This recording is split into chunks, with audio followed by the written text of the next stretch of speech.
My comments are set forward in response to the heading of the South Euclid Oversight blog, which states, "What do you think about the performance of the South Euclid City government?"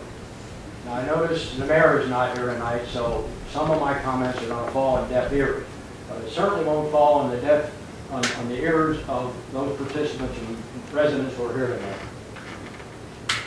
My reply to that question: more and more I'm coming to my own conclusions that the corruption scandal that has been uncovered in our county government may have been creeping into South Euclid government. I'll state some facts. You make your own decisions. Prior to the announced county government corruption, Mayor Relo on her city website had a picture of her and Jimmy DeMoro arm in arm. Within days of the FBI raid on DeMoro's and Russo's homes and offices, the picture was removed. However, even in 2009, the mayor still received campaign contributions from DeMoro and the Russos. Also, according to the Board of Elections website, she has also continued to receive contributions from almost all, if not all, of her entire staff, from the police chief and fire chief on down the line. If you cross her path against her will, she has a way of harassing you. An example of this: if an individual has done something against her desire, that person may find a housing inspector out at their property the next day to inspect their property for whatever violations they may find. This is only one of the many improprieties that I believe have occurred with our current administration. Other items for your consideration, which are more fully covered under the South Euclid Oversight blog. Number one, the Cedar Center project, which presently is in a like condition and currently faced with annual interest on the loan and no current incoming real estate property tax. Initial cost of the project was $17 million and has ballooned to over $20 million due to the addition of annual interest charges. My next question is, how much additional interest will be added at the next rollover in June 2010? And furthermore, we'll never recover the interest charges being currently added annually and the non-receipt of what could have been annual real estate tax receipts for all these years the project remains undeveloped. Item 2, purchase of the Greenville property for $1,008,000. Why? 1 minute, Mr. Fry. 1 more minute. 3, the handling of the original point of sale legislation. After council was forced to place it on the ballot and subsequently turned down with the voters, it was finally resolved by much deliberation by council and finally working with some interested South Euclid residents to put the proper wording in the legislation. In 4, in 2009, additional administration positions were created, and at the same time, 2009 salary increases were added in the face of the present economic downturn, and at the same time, the administration stating that the present economic downturn is responsible for the city's financial problems. This administration's present handling of the rollback tax credit. I believe this is an important issue. It should have had participation of South Euclid residents rather than being handled in such an underhanded way. This is affect the current South Euclid City staff. The answer is obviously no. I thought the government is governed by the people, for the people, and of the people. But it seems to me that the South Euclid City government is for the mayor and her administration. Although not all inclusive, those are some of my thoughts about the opening question: what do you think about the performance of the South Euclid City government? I leave it for you to do your own further investigation and then draw your own conclusions.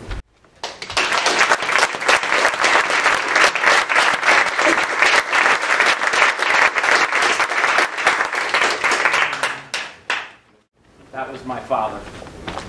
That is the second time in my entire 54 years on this planet I have ever seen my father get up and stand in front of city government and have anything to say. The first time he stood before you also. You know, I know I'm supposed to address you, Mr. Miller, and I shall do so, although I really wish to let Mr. Romeo know that I miss him sitting in that seat tremendously. I think of Shakespeare, Romeo, Romeo, wherefore art thou? I watched as Mr. Romeo ran these meetings with respect, professionalism, and a friendly attitude. I personally have had a few disagreements with Mr. Romeo, some very heated, but Mr. Romeo continues to respond to me in a friendly and courteous manner, which I tremendously respect, sir. Thank you very much. Now, Mr. Miller, since you have taken over the seat, I have continually watched you behave in a childish and immature manner, as all of you have just witnessed. When Mr. Miller does not like what you want to say, he A, tells you it's time to sit down, or he B, threatens to throw you out. Now, I have watched you systematically harass this man in the back in an attempt to get him out of your courtroom. Now, I don't understand this because I'm going to read something from Ruth Gray's council run. Ruth Gray here said she wants to restore professionalism to council meetings and she would televise them. Televising council meetings is an expense that South Euclid can ill afford. But here we have a private citizen who comes and brings his camera and does this for free.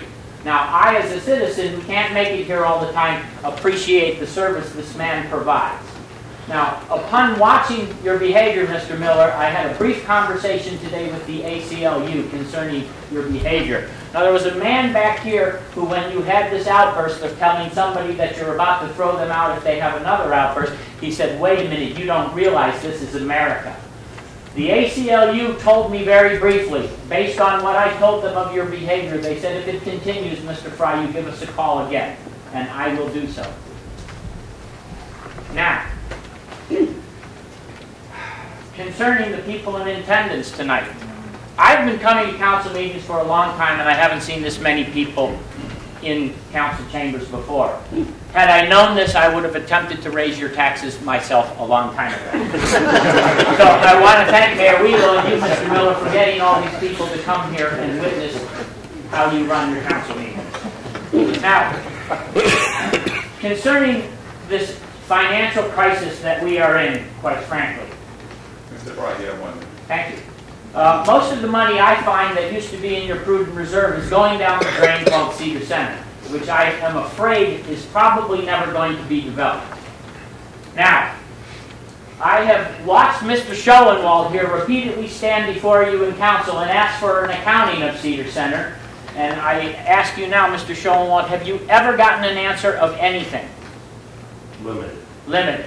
I have Okay. information from Mr. Filippo. Right. Now, Information from Ms. Goodman. okay, good. Via the Freedom of Information Act, I am submitting a request right now.